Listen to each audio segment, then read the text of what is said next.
if you're not getting the match and there's not a lot of good options that are available there, you may want to consider doing something else with that money. So again, this is a case-by-case basis for everybody. When it comes to financial planning, you need to cut through the jargon so that you can understand how to achieve your own retirement success. This is Candid Conversations, Retirement Talk with Ryan Cravitz of Cravitz Financial and Insurance Solutions. Well, hello and welcome back into Candid Conversations, Retirement Talk with Ryan Cravitz. I am Ben George. He, of course, is Ryan Cravitz at Cravitz Financial. They are in Orange, California. Ryan, welcome in. What's going on today? Not too much. How you doing, Ben? I'm doing pretty well. Can't complain. Middle of the summer as we roll right along, and no big trips planned right now. What about you guys? Anything coming up vacation-wise?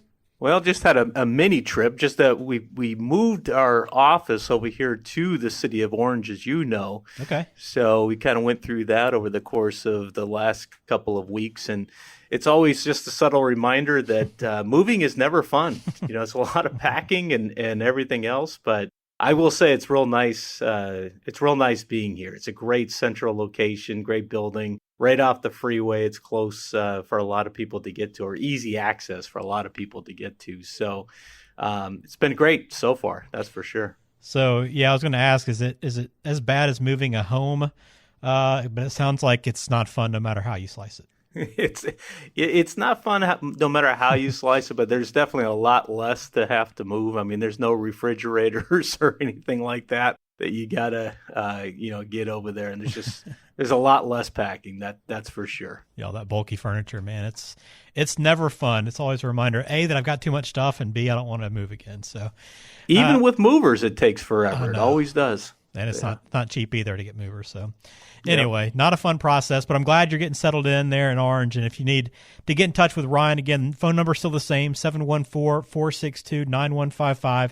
And you can also find him online at kravitzfinancial.com. Now, today we're going to take a little different spin on the 401k, Ryan. We know it's a very popular way to save. Many people use that to invest and get to retirement, but we're going to be a little counterintuitive today and talk about why you should not invest in a 401k. And again, this is not necessarily advice for you specifically, but just some things to think about and reasons why maybe somebody would not choose a 401k. It may not be the right fit for them as they save for retirement. So a little bit of a fun change of pace here and going against the grain a little bit, Ryan. So I'm going to throw out some different reasons here, and you explain why you might not want to invest in 401k if this is the case. All right, so first one here is if you don't have an emergency fund. And I guess this is because this needs to be a priority, right? It definitely does. And you're right to go back to what you're saying. We're definitely going against the grain a little bit here because it's so much ingrained in everyone's mind that you have to contribute to a 401k if you're still working, invest as much as you can, and it'll pay off in the future. But the reality is that there's a lot of other things that you have to consider as well. And like you said, one of those is you have to have an emergency fund. If you've got money in a 401k and you're under 59 and a half, you're still working and you need access to get to that money, you can't just go down to the bank, like you would if you had a checking or savings and just get that money that you need for a quick emergency. Like if the roof leaks or the car breaks down or things like that. You've got to have some money in there. At a bare minimum, you have to have 3 months of income. But for many people, it makes sense to have 6 months to sometimes even 12 months of income. It's all going to depend upon your particular circumstances, where you're working, how secure is that job, things of that nature. So there's a lot to factor in, that's for sure. So minimum 3 months is kind of the general guidance you provide someone, but obviously case by case, it could be a little bit different. Yeah, I mean, for sure. I mean, I really like closer to 6 months as a minimum, but I think a good example is if you have a very secure job, maybe you work for the government and it's a very secure, you know that you're going to be there.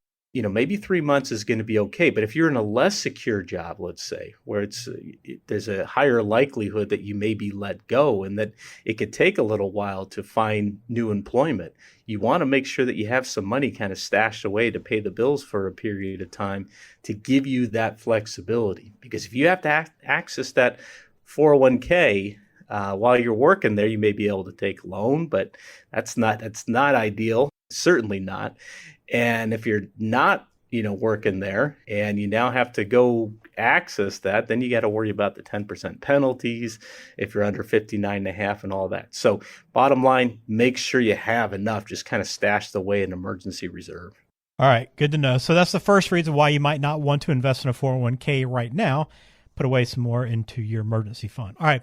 Number two, if your employer doesn't match contributions, why would this be a reason not to go into the 401k? And the thing here is you may still want to contribute to the 401k, but you want to consider how much you're going to contribute, because just because you're offered a 401k at work, it doesn't necessarily mean that that's going to be the best place for you to go ahead and save and invest that money. Depending upon how much you're planning to put away each year, maybe it would make more sense to contribute to an IRA or a Roth IRA if you qualify income-wise and such, or maybe even a taxable account in some circumstances. So each person's situation is going to vary, but you do want to take a look at, for instance, within the 401k, you're often limited with the investment options that are available to you. So if you're not getting the match and there's not a lot of good options that are available there, you may want to consider doing something else with that money. So again, this is a case-by-case basis for everybody.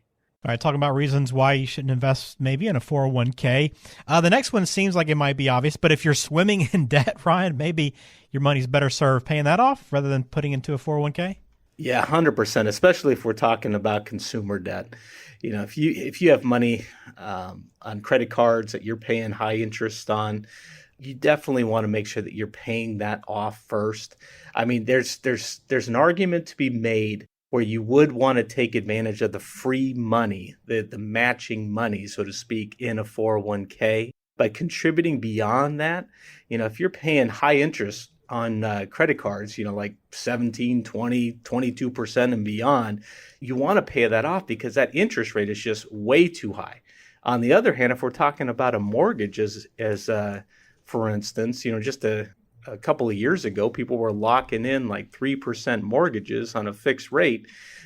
There may be no need to have to pay that off. You may want to keep that, with you and just continue to pay that off as it goes because the interest rate is so low. So you definitely want to identify what the particular debt is and what the interest rate is on it. Yeah, I mean, if a lot of people maybe got a 4 or less or below interest rate on their mortgage, you might want to keep that around, right, and invest, because a lot of times you can obviously outpace that. But yeah, that credit card debt, what is that, around 18 to 25% sometimes? It is. And the crazy thing is, let's say you earn 8% or 10% investing over the long term as an example, but you're paying 20% in credit card interest. You're not doing yourself a whole lot of good. It's better, instead of investing that money, just to go ahead and pay off that 20% credit card interest rate. That's just way too high. All right, let's go on to number 4, reasons why maybe you should not invest into a 401k. And that's if you're worried about future tax increases. So, Ryan, what would be the approach here if that is your concern? Yeah, so the big thing here that happens is many people have done a very good job. They've been very diligent about saving in pre-tax retirement accounts over the years. And that's all good.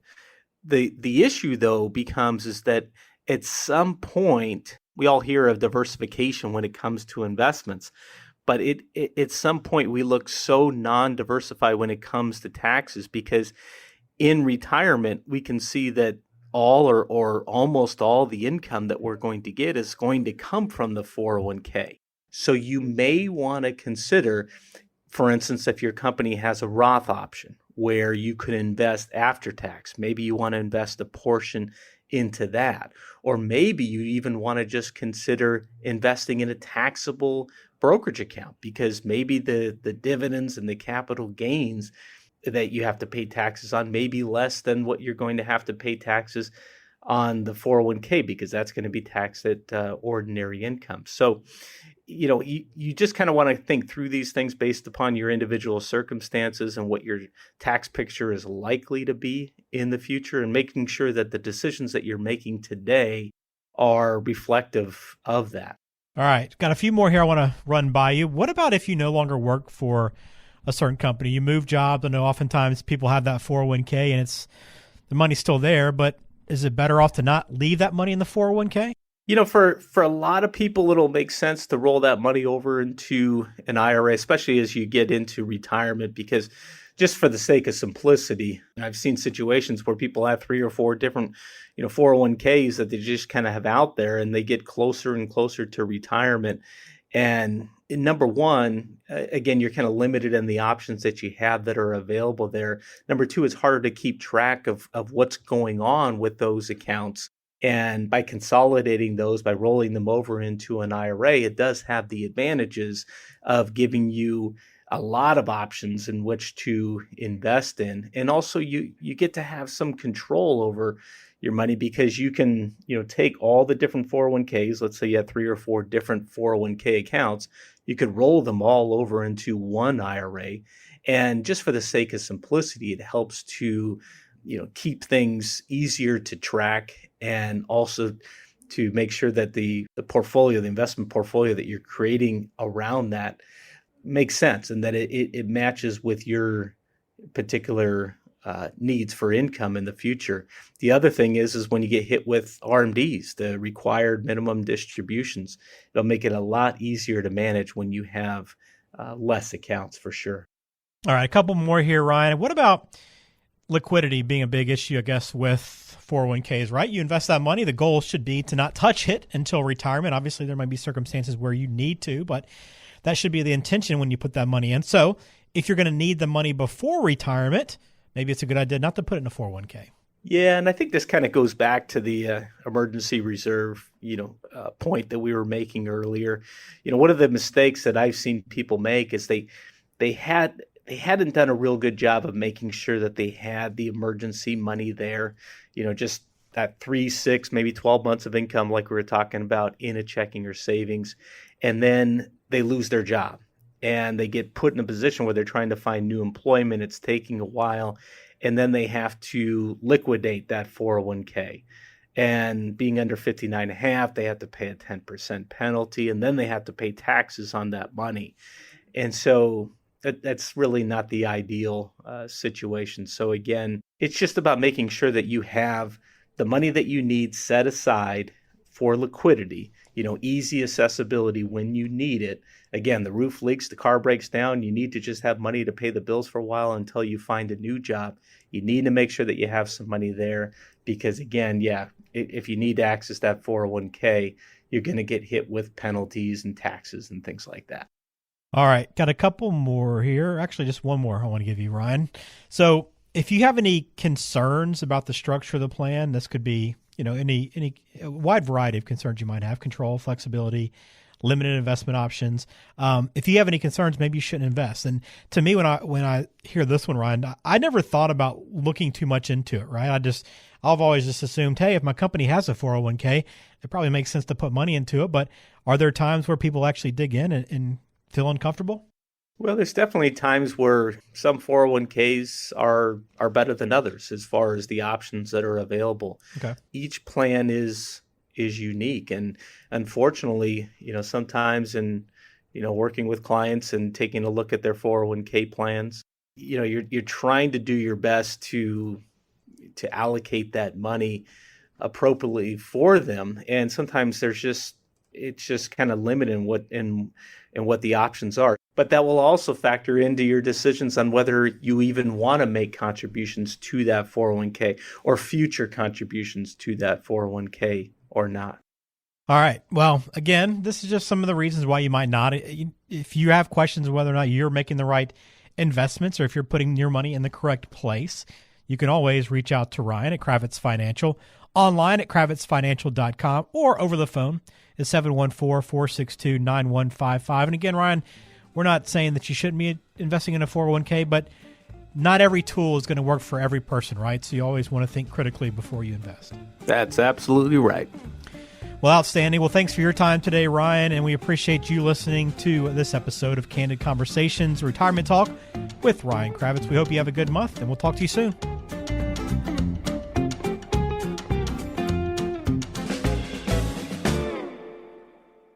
Information provided is for informational purposes only and does not constitute tax, investment, or legal advice. Please consult with a qualified professional before taking any action. Investment advisory services offered through Brookstone Capital Management, LLC, BCM, a registered investment advisor. Cravitz Financial and Insurance Solutions and BCM are independent of each other.